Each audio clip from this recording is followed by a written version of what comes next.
Hello, everybody, and welcome back to the Weird Science Indie Comic Boom Show. I'm here with my man Rocky. What up, Rocky? Life is good, my friend. Unfortunately, the summer is over, and but Yes, it I know is. you just finished walking your dog. I just I finished did. having a nice barbecue and a bottle of Corona. So let's great time to review a comic. That is a great time, and it's funny, you're right, comic, because this week we ended up and it was funny because during the week, we usually kinda get a hold of each other and talk about what we're gonna do, and I ended up being busy, completely forgot to send you some of the review copies, and then when you said, "Oh, man, I need those," I'm like, "Oh, crap, I better send those quick," and then when we were going through, you had mentioned, and I had actually looked at the things that you had looked at as well. Unfortunately, the stuff that we really wanted to go with, it's like 3 weeks from now or 4 weeks from now that we ended up getting some review stuff from Image that has a bunch of bangers coming up.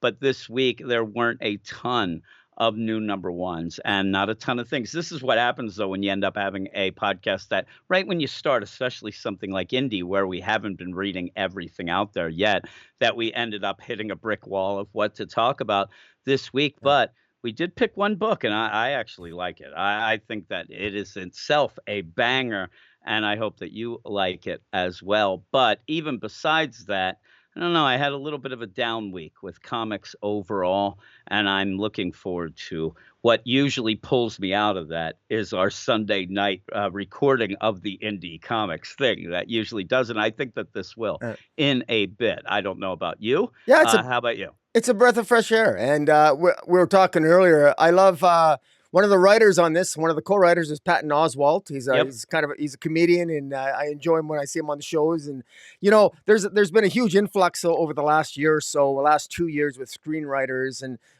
Hollywood getting invested more in comic books, and of course to mixed results. And that's a separate topic, whether or not that's a good idea. But I'm very happy to report. At least I enjoyed Patton Oswalt's. I don't know if he's written other comic books. Maybe he has. Maybe he hasn't. But I've really enjoyed this Minor Threats. It's kind of a nice little sort of a serious quasi parody take on a superhero story, and I quite enjoyed this. So I'm looking forward to reviewing it with you. Yeah, I enjoyed it as well, and it is by Patton Oswalt and Jordan Blum, who ended up doing the Modoc book that just recently came out from Marvel, which I actually did enjoy. Now it's a little bit from that. It's like a year or so, I think, is when that came out, and I actually did like that. And there was a lot of fun in it where Modoc actually thought he had this normal family, and it was kind of a jokey type book. I even ended up going and doing a parody song to Foreigner's Head Games for it. So that has a little bit of a soft spot in my heart here. But this is Minor Threats number one. It's from Dark Horse Comics. Obviously came out this week, 4.99, and it is written by Patton Oswalt and Jordan Bloom or Blum. They must be kind of a combo there.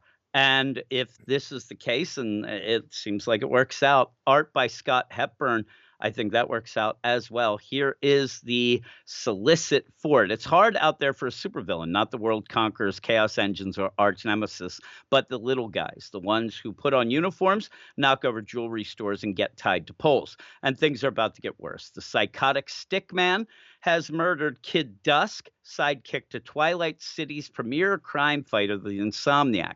The Insomniac's teammates are tearing Twilight apart, turning it into a police state desperate to capture Stickman and stop the Insomniac from crossing that final line, in quotes, in which he may never come back from. Caught in the middle are the small-time C-list villains, finding it impossible to walk down the street without being harassed by these heroes. With a bounty on the Stickman's head, former villain Playtime decides to assemble a ragtag team of villains to take down the Stickman and to kill him themselves. And it's a cool play here. First off, you end up getting the Insomniac. You don't really get to see him, but you do see a bit of Kid Dusk, straight up Robin. So you're assuming that you're playing with a Batman and that line that he normally would not cross. Though at this point, him fighting the Stickman and Stickman ending up doing a bad thing might have him cross. And I like that it's a smart play on it. It's not just surface level of, oh, here we go. You have the villains, they're going to do their thing, and the heroes. It actually gets intertwined. It has a little bit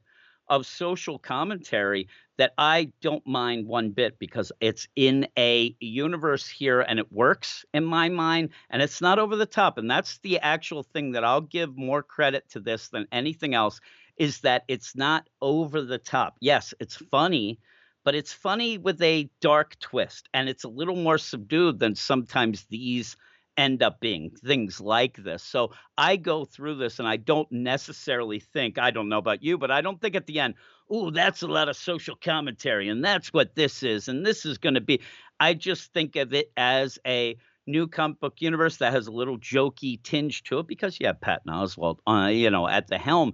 But other than that, you get what I like in these things. You get a lot of names thrown out. That reminds me a bit of like a Black Hammer. And I even said to you, I really love Donny Cates's book, Paybacks. And it's funny because nobody ever heard of that. And I asked you beforehand, hey, did you ever read that? And you actually said, and I completely forgot that it was in a bit of his crossover book at him, Yeah. and that ended up elevating it a bit. And I think more people, and it's great because I really did like that, where a parody of the Suicide Squad. And what I like about this is that it's not just like a one trick pony parody either. You end up having a lot of different feels. You have a little Watchmen feel in this. You have a little, like I said, Batman, even like a Jason Todd being killed by the Joker, stuff like that, and even more so. But what about you? What did you think? I really like that. I like that it's poking fun a little bit at comic books, and it's Yeah. it's, it's actually making me rethink comic books because it's weird. It's almost like a social commentary on the life in a comic book universe. Yes. Because and in particular, it's I mean, in a nutshell, this is the story of essentially what is a Justice League, i.e., a Batman that goes insane because his Robin gets killed, but the names are different, and Batman goes a little crazy, but he's called the Insomniac because he never sleeps, because crime never Mhm. sleeps, presumably.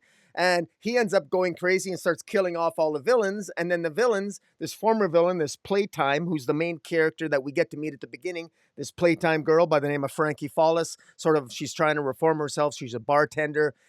She ends up, ultimately playing a central role in this series. And the all these bad guys are they decide they have to take out one of their own, this Mr. Stickman, who is the equivalent of the Joker, because the Joker's the one that killed Insomniac sidekick Kid Dusk. and Yeah. and Yeah. so and so but while this is all done, while this might sound like it's maybe this is a play on on different storylines we've seen before, I want to give a shout out even to the artist here, Scott Hepburn, on the art, because Mhm. I see feelings of Dark Knight Returns. I see Yep. different artistic. He Scott Hepburn on the art. He's trying to duplicate some of the feels from various popular comic book storylines, and Yeah. I think he does it to really good effect. There's one scene where it shows one of the villains, damn it, really injured by the Insomniac. It Yeah. reminds me of Superman versus Muhammad Ali, where he's lying on a stretcher and Scalpel, the criminal doctor, is going to try to save him. There's one scene where this searcher character, who's the equivalent to, I guess, of Wonder Woman, she's trying to speak to the masses, and at one point she's hovering above the skies, and it reminds me of a Frank Miller scene. Uh, Mhm. it's just really really good, and the character work. My God, there's a lot to talk about here if we go but through the story bit by bit. But I was really impressed by how much drama and comedy and dramedy was packed into this. I don't know, what is this, Yeah. 32 pages long, but it was impressive. Yeah, even at one point where in the villain side of thing, a villain ends up getting really beat up by the Insomniac, and when they come in, it's pretty much Superman with Supergirl holding and, Yeah. like, everything is played out, or a Batman holding Jason Todd. Like, you have all of that going on, and you're right, and that's what I like, and I think that you pointed out something, and it made it click in my head. The idea of social commentary, that's, different than parody, and this is kind of both. But like you said, instead of it being ripped straight from the headlines, which I hate, and I'll even explain why. I know that you end up having, hey, there's always politics, there's always commentary in comics. I'm a guy who just likes to have fun in my comics because when I read comics, I kind of want to escape. And it reminds me of, and I was thinking about this the other day, when you get too much ripped from the headlines, it's almost like me having a dream at night about working. And everybody's had this, where you go to bed and you dream that you're at work. And then when you wake up the next morning, you have to go to work and you're like, oh my goodness, it's like the way I never got an escape. That's how that feels to me when it's over the top social commentary. And just to point out, usually social commentary, there's going to be a side that doesn't agree with that. And also, you have to be in tune with the commentary of that writer. But we all love comics. So this is ripped straight from the comic headlines, the comics itself. So that makes it a bit more of a parody, but there are some commentary about comic books, and that's fun. That doesn't, wear me down. And I think it's fun also going with these little twists and turns. And I think that Patton Oswalt and Jordan Blum do it in a smart way where the certain things that you're going to reference and homage, a lot of times you're flipping the script. Now it's the villains that are dealing with that when the main story that it's homaging, it was the heroes dealing with it. And even so, you do get like the social commentary is that idea where this Frankie playtime, she ends up doing her time. She gets caught. Unfortunately, she's the sidekick to her mother. So it's hard to escape that life anyway. But she does her time. And when she gets out, she just wants to go on the straight and narrow. She has a daughter. She ends up wanting to be good and be able to see her. But you're not going to get hired. You're not going to get hired because, oh my God, you're a villain.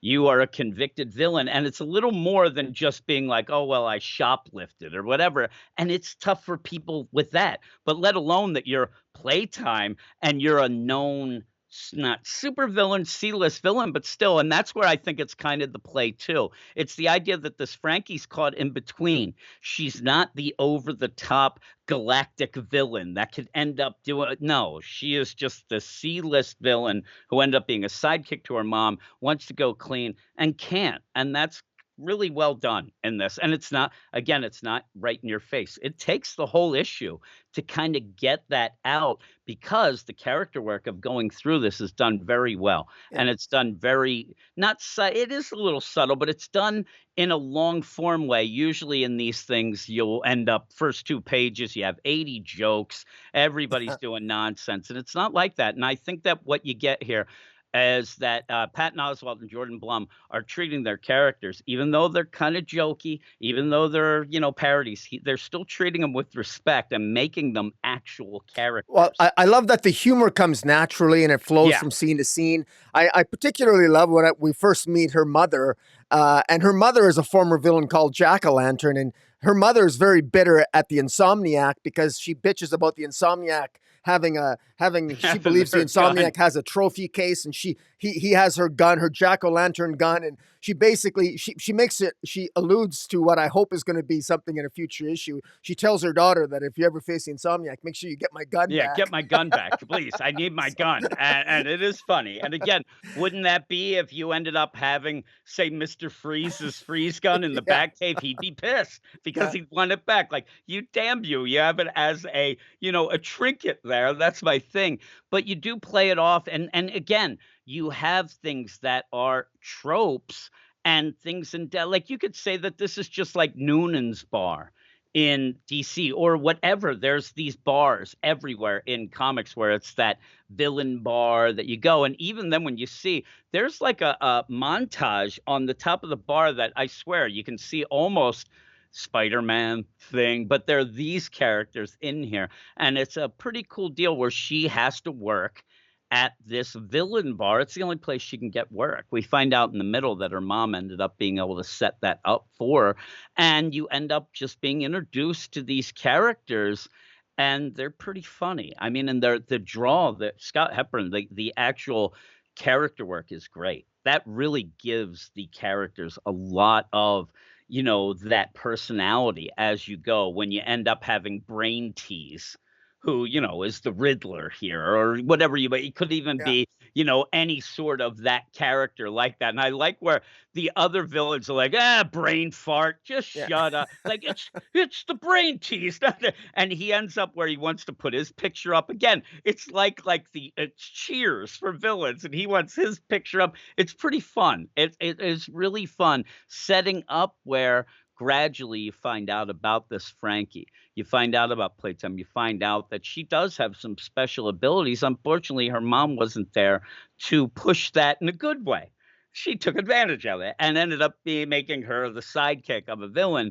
And that really ended up screwing her life. And in the meantime, the sad part is she has a young daughter of her own who she seems to want to, be nice. And it's fun. We get through Frankie's point of view and pretty much figure she's a good person, at least now, and wants to do good, but nobody else around her would ever think that, and that is kinda heartbreaking the way it goes, but the cast of characters that we meet right away are pretty hilarious, and hilarious not in an over the top way.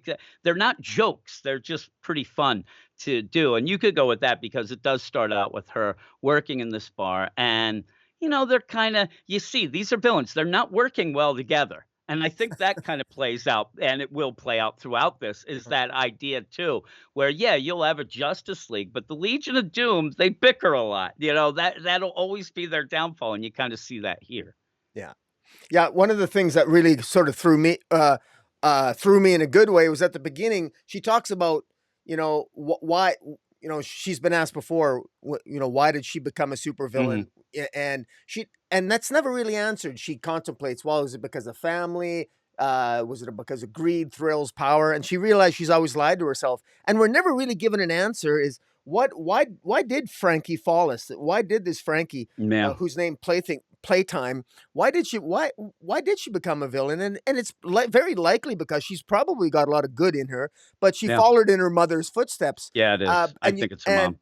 what where there's some interesting almost what's fascinating here is that Frankie's power is actually quite extraordinary. She has the ability to turn raw materials into complex machines, but she does it unconsciously. And you get the impression throughout the comic that every time she used her power, she made silly things, like she made Yeah, teddy bears, or she made Rubik's cubes, or she never really made anything truly threatening. It's sort of like that's what kept her in the minor leagues. That's my impression that I got. And so I'm thinking that this is one of those this reminds me almost like a Killer Frost. Like she could be super deadly, but she's always held herself back because she's never known what she truly wants to do. And I think that's just going to be the what's going to make this story so well is this is going to be the story of Playtime, this Frankie Fallis coming into her own, finally deciding for herself just what the hell she wants to do with her life, and in exactly. particular how she wants to use her powers. Yeah, and I mean, at one point, she does end up attacking a guy with a slinky, and it's actually of the mind. You see her where she is going through interviews for jobs, where she's gonna live and things like that, and when she does get upset, she thinks like, "I could do this," but she doesn't not because she's good, but one of the layers of it, just to think of a psychological type deal, most of the time, when you end up seeing these of the mind deal, it's funny to me because it is something of like a toy, like you said, she's not like she could put and distance herself. Oh, it wasn't me. It was that teddy bear that had the knife, even though she seemed to have made it. And it seems like that has a point of it. At one point, this lady Scalpel comes in and is like a doctor, an evil doctor type lady here. And she ends up thinking about killing her. And most of the things are like, this little baby doll with an axe. You got a Barbie doll with a switchblade, and it's not like her really doing it herself. Like she could distance herself from it. She could separate her, but that might be part of a kind of a mental problem that she does have, even though she seems pretty well adjusted, at least what she's doing. But like you said, she doesn't really have an answer of why she did this. And I do think it's because she wanted to be around her mother. It might come out her mother. And then in this issue, you do see leading out of it for the cliffhanger thing, she might actually even want to get revenge for her mother. She doesn't seem to really be living it all for herself here as much. And like you said, that might be something where she finally decides and then steps up. But it's a shame because, like you said, you think to yourself, man, she could like work at some tech company or she could, develop some things on her Oh, own. But she ends up developing these things. And also, as they're toys in that still, you might even get that idea she never was able to grow up. She ended up being thrust in this and never really had a childhood. So now it kind of manifests itself in that. But even so, that might not even be it. It's still fun, even without that stuff. it's also kind of interesting too that the plan that she puts together at the end is that there's this one of her fellow villains, this Mr. Stickman, who Yeah. killed Kid Dusk, who and that sent Insomniac insane, and the Insomniac is going crazy, killing all these villains, and she figures, I guess her thinking is that well, we have to kill Mr. Stickman to get the hero to get Insomniac calm down. Although Yeah. I'm thinking to myself, I don't know if that's necessarily going to work anymore if Insomniac's already Yeah. gone insane. But it's interesting that her plan was to kill Mr. Stickman. She could just have easily have chosen to kill the heroes, or Yeah. but that's not her way of thinking. So I'm really curious to know if there's going to be some misdirection going on here, like what, because it seems a little bit. I'm She's gotten really aggressive all of a sudden. Suddenly, she really wants to Yeah. get active here. It's because I imagine if you got all this power and she's a freaking bartender for Christ's sake. Now all of a sudden she's finally deciding to get out, and something's forced her to break out of her shell. And she does seem to have the tacit respect of a lot. She knows all the villains because they all come to her bar, at the bar she works at. So And she's really nice to yeah, most of them she's nice too. to a lot of them, and she seems to have, even though they're all kind of, she thinks about killing them, but she doesn't. So Yeah. she has some control over what she's thinking. So you got to wonder if maybe she's like, maybe like a mega super villain in the making. Is this going to be like a Breaking Bad or Batter, or what, or is it And it going to go has a the lot opposite? of crazy things that it could. And the funny thing is, you even have this one guy, and it's well done. Pigeon Pete. Yeah, This guy seems to be able to control pigeons. yeah, That's his superpower or villain power. And with that, then I mean, even him, you could think of the idea like, I don't know that some villains grow up wanting to just be a villain. I mean, you would think that a lot of these people would want to be heroes and probably were just put down and laughed at. And then they end up, well, I guess I got to be on the villain side. But yeah, he's kind of a joke, Pigeon Pete, but she's so nice to him. You see that she's nice. And again, in a weird way, almost motherly to some of these characters when in fact she's kept from her daughter Maggie because of the idea that she is a villain.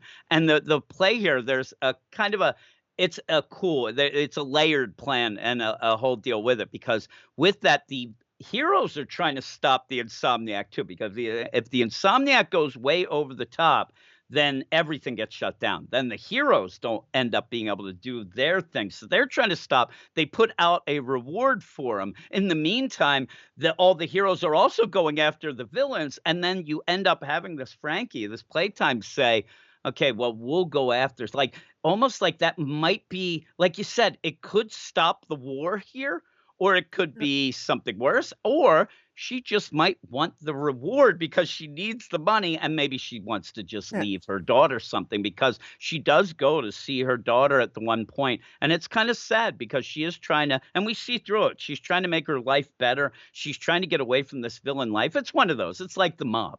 Every time I try to get away, it pulls me back in, because all this stuff going down with Insomniac going insane, and they're all after the Stickman. All the heroes are just rounding up villains and roughing them up. Hey, where's Stickman? Where? And you have Frankie there who just wanted to go and give a little play toy to her daughter. And what you would think the father there, maybe an ex-husband or boyfriend, whatever it might be, he right away sees the toy. Oh, what's this? What's this, one of yours? What, is it going to kill her? No, no, I bought that. And then gets scooped up right away there by the searcher, that Wonder Woman type guy. And I think it's like a Wonder Woman meets like a Doctor Strange, because it seems like it has some crazy like magic power too, but Yeah. ends up like scooping her up, taking her up, yelling, and I don't have anything to do with this. I'm trying to be good. I'm trying to get to my daughter. Just leave me. And then when you end up where the searcher throws Frankie back down, Frankie's daughter's crying because, oh, make them go away, make them go away. And then the dad's like, leave us alone. And Uh, she's trying to do better, and it's heartbreaking. It uh, really is. and uh, and at the same time, what I like about this is that this continuum, the continuum is the Yeah. Justice League version here.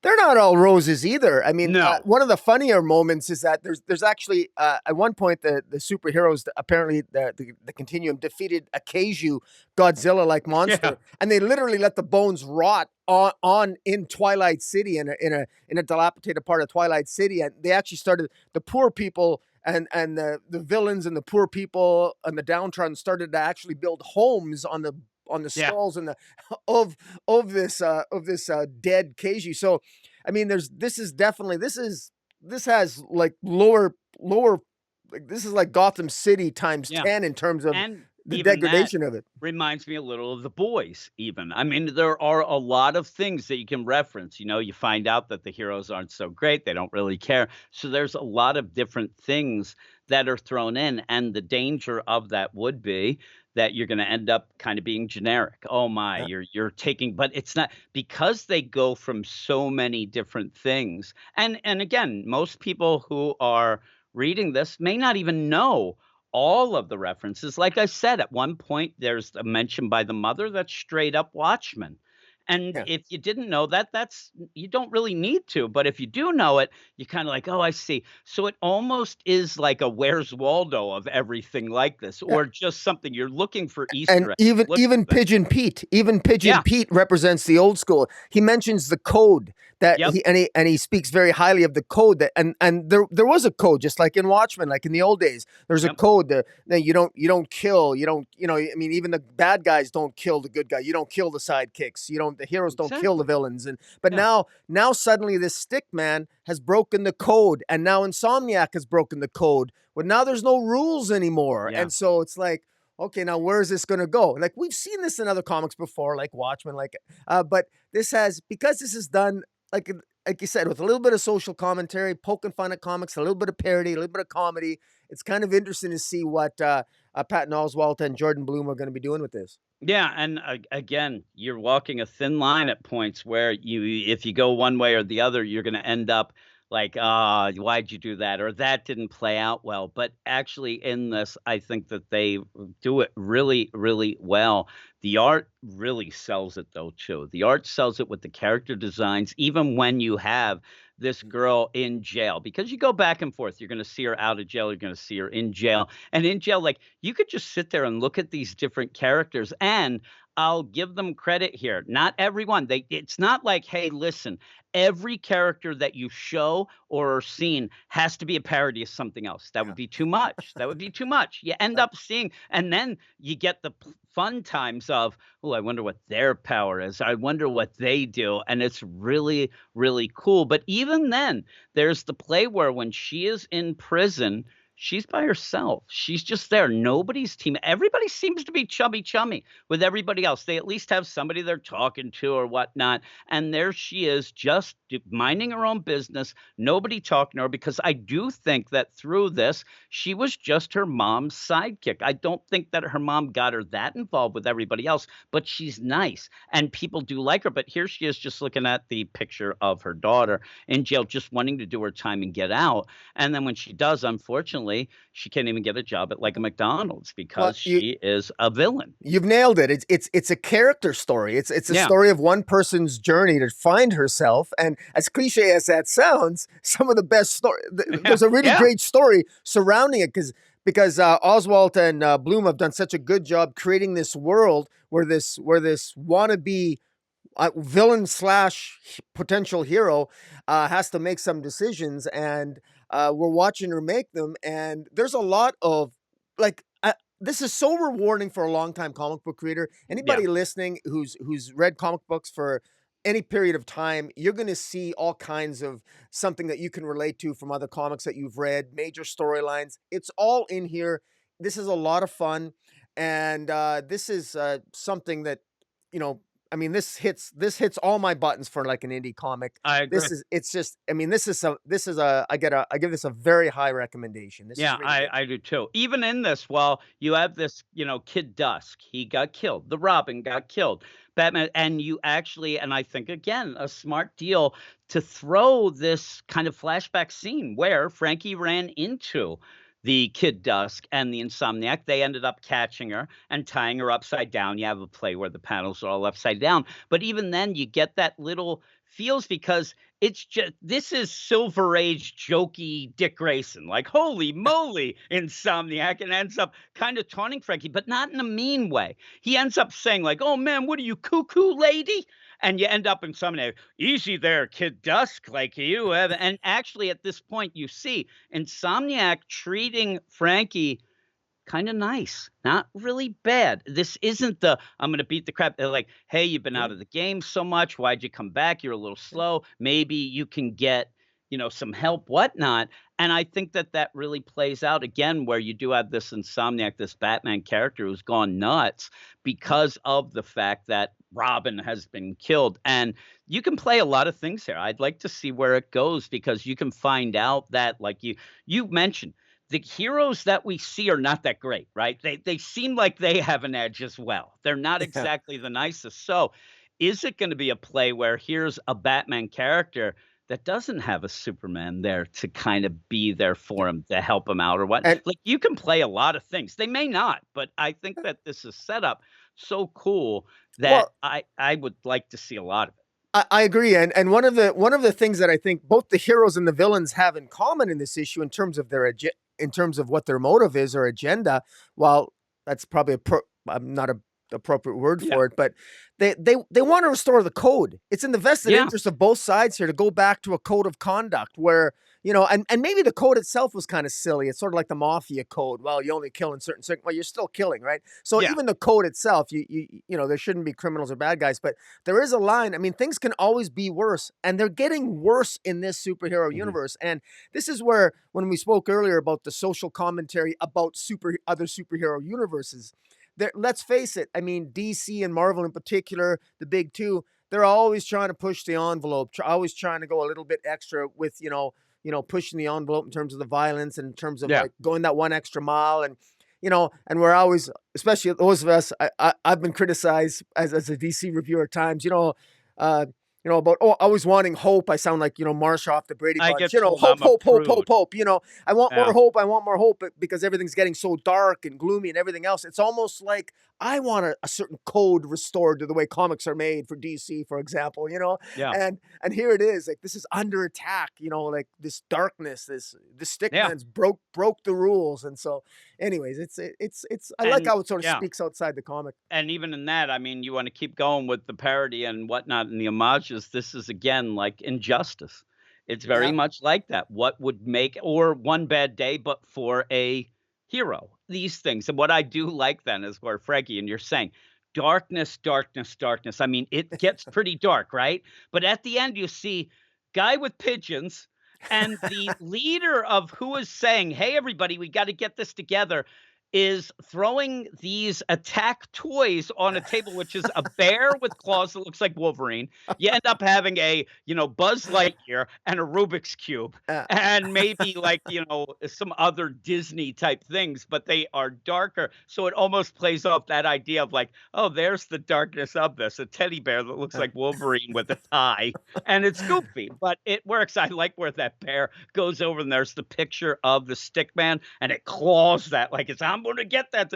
And it's like, man, that's cute, but it's also dark. And I think that that's a pretty But cool deal. And I think, though, also I just want to throw in that I love that image of the teddy bear and the yeah, old fashioned toys, because it's like she's utilizing these icons and these symbols of a simpler, more innocent age. And sometimes when things get the darkest, sometimes we need a reminder of simpler times to yeah, sort of bring us yeah, back. And that's what, so I kind of like the fact that she's got this incredibly raw power. She's potentially, if you think about it, one of the most powerful people maybe in her universe, if she can make raw materials into complex machines.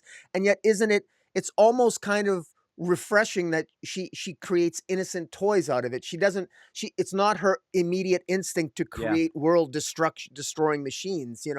And so therein you can see the hope of this universe, so it doesn't fall into the darkness entirely, might very well lie in this Frankie Fallis character. And that's Yeah. what I kind of like about it. And it's kinda scary at the end because, again, remember at the beginning, "Hey, why did you get into this villain life?" "Well, I could Yeah. say family, other times I said power, other times I said money." And Yeah. she says at the end where, "Actually, I think I know why I did this." She says, "Because the truth is very easy. I'm damn good at it." Yeah. And she is. And even then, like, if you go by that, you look at her, she's just there, and suddenly these toys, attack toys, just boom, are there. Like that's how she does things. And it really is crazy that they're so cute, but so deadly. But that is, and even then, when you see this, look at the villains. I mean, that Scalpel, who is this lady who ends up being kind of a doctor type deal.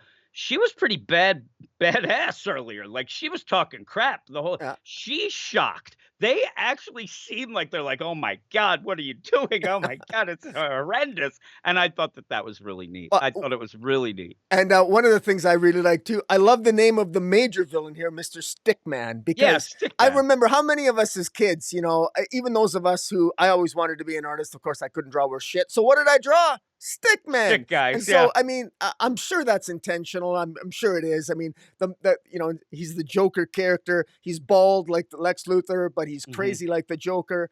And his nemesis is Insomniac, a man who never sleeps because crime never sleeps. So it's, Yeah. the symbolism is there. The comparisons are easy to make, and Yep. this is a fun comic, fun to read, but it actually has something to say.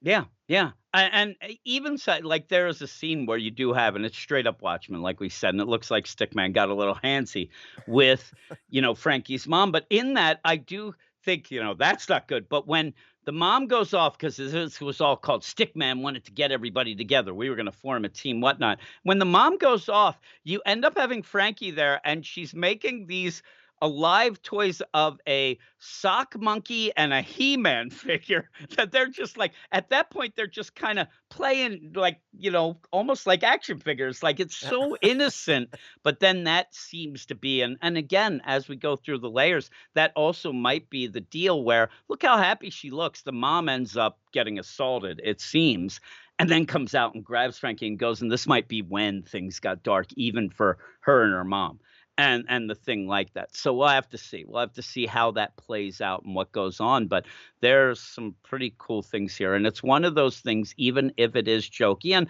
I'm afraid that people will just say, "Oh, Patton Oswalt, this will be one of those joke books."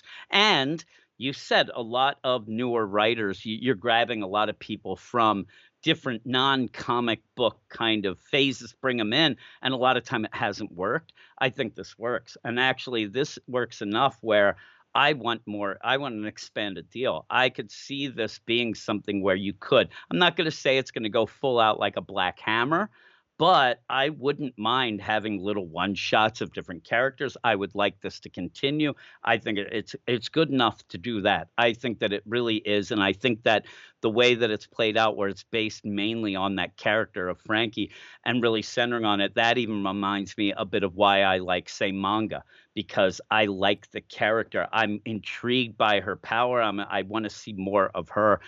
So by the end, the art and the story characters, it all hits for me. It really does, and that's rare nowadays of all three facets they're hitting, and I think this does. What would you give it?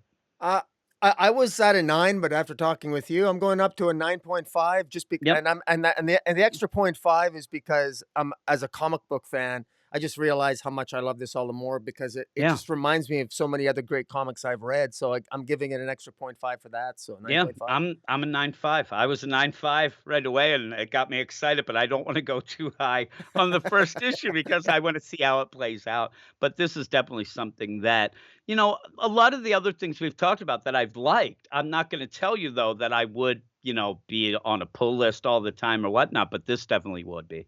This is something that I think that I would, and I'd also recommend this to anybody who reads comics, and that's the fun part of it. Your target audience to read your comic book is comic book fans, and that's very smart. That's something. It's again, when you have social commentary that involves, this or that or the other thing, you may be turning off, or people just not aware. Oh, this is about that. I don't really know. But we all know about comics. We're reading comics. You're listening to a comics podcast and a YouTube channel. So you must. So it's the target audience. I think it's really good. I think it's really well played out. And yeah, maybe we'll even get, maybe a like or a retweet from Patton Oswalt. That'd be pretty Yeah, cool. and I like I Patton should Oswalt. say, cover A is it shows all the villains Yeah, along with Plaything. There's a cover B which shows Mr. Stickman on the cover, and then cover C is a beautiful cover by Christian Ward, an alternate cover, and it looks awesome. really good. So for those that are particularly for speculators or what have you, I think all three covers are pretty good, but probably, I mean, I'm a sucker. I love the cover A because I Yeah. just love it. I love the That's what I like too. yeah, Yeah, I like that's the my cover A. favorite. And But just as an aside, again, if you are interested and you're gonna go, you do have, if it's your thing, you have a preview of a Brian Michael Bendis book that's coming out called The Ones.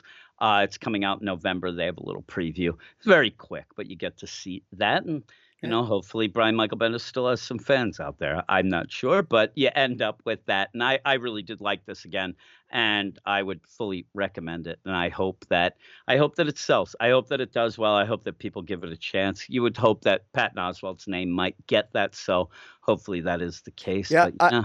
If I'm brutally honest, I'll say I've so far, for the most part, I haven't been a big fan of Hollywood coming into comic books in Mm-mm. terms of the quality of the writing. But honestly, if they were, but the thing is, I know. Correct me if I'm wrong, but I think Patton Oswalt, he's a lifelong comic reader, is he not? Yeah, yeah, So I he think is. he's got an instinct for comics that He's most actually screenwriters written would not. So he has a bunch of things, and he's even written some things that are, like, in anthologies recently. Even I believe he even had a story, in one of the DC things that wasn't that so long ago. But, yeah, he has actually written stuff, so you get this idea here that this isn't just, "Hey, I wanna get involved in the comic thing, and I wanna get something that's, made into a movie or a TV show." This seems like it's his deal.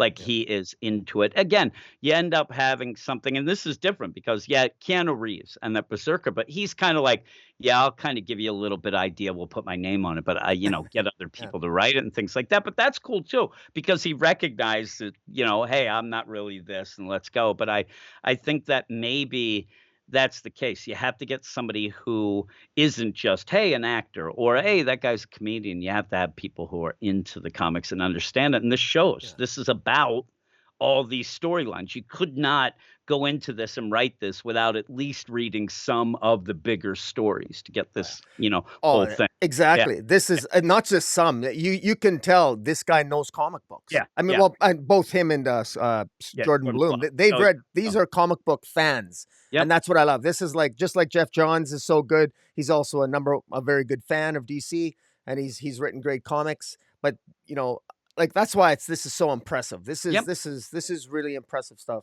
I agree. I agree 100%. So go and check that out. But that is it. We had that one book. I hope that people are satisfied. Usually we go a little bit longer, but we squeezed some stuff out of that one. It was pretty good. So I'm glad that we got to talk about that. We'll check out what's coming out next week, and maybe I'll get a hold of you a little bit ahead of time and send you some of the review copies. So we'll be Yeah, able to do that. But next week, for some of the companies, it is an annuals week. We get that fifth week of the month. So I'm not so sure. And again, because I haven't really been dealing with a lot of indie stuff, I don't know how all the companies, play that out. Even DC and Marvel play that whole deal a little bit different with that extra week. But with that, yeah, thanks everybody for listening. Please check out everything with Rocky and the Comic Boom YouTube channel, including his DC stuff with Jace, which I really enjoy.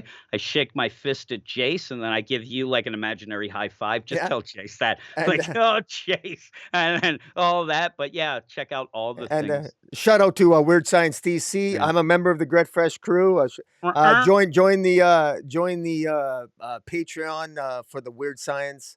It's a great group of guys. It's a going to the Slack. I learned a lot about comic books, and I've been reading for 40 years. And unfortunately, my bad memory is always compensated for some other person who can correct me when I'm Yeah. wrong. And it's a great bullshit session in the Slack. And the Weird Science. You got the website with all those reviews, and the great thing about it is that it's the God's honest truth. It's not just watered down, and you're not handing out tens like Halloween Yeah. candy, Yeah. which is good. And yeah, and of course you got your YouTube channel too, which this is also posted on your YouTube Yep. channel. Yeah. So yeah, Yeah. a rising tide raises all ships, my friend. That is true, and it's funny because we talk about that earlier today. I gave a 10 out of 10 to something, and you said, but it was a manga. It was actually Dragon Ball, so that's Uh, classic. So right I on. can get away with that. But even so, I even said when I said it out loud, I'm like, that sounds weird saying that a 10 out of 10 because there's hardly anything that's perfect, but it was close. So with all that, yeah, we have a bunch of things, and check out all the links. There's the links I said to Rocky stuff if you're listening to this. It's a weird play. You could be listening or watching this so many other plays, but I'll end up in my things. So there is a link tree link that you can go and check out all the things manga, Marvel, DC, but all that. But that's fine and dandy. But that's that. Thank you, Rocky, for having me on once again and all the awesome stuff you do with the video. Thank you. But if you have anything else to say, I don't know, but I am checking out. What do you say, Rocky? Everybody have a good week, and pick up Minor Threats and any other comic you can, and enjoy these last few days of summer. Yeah, really.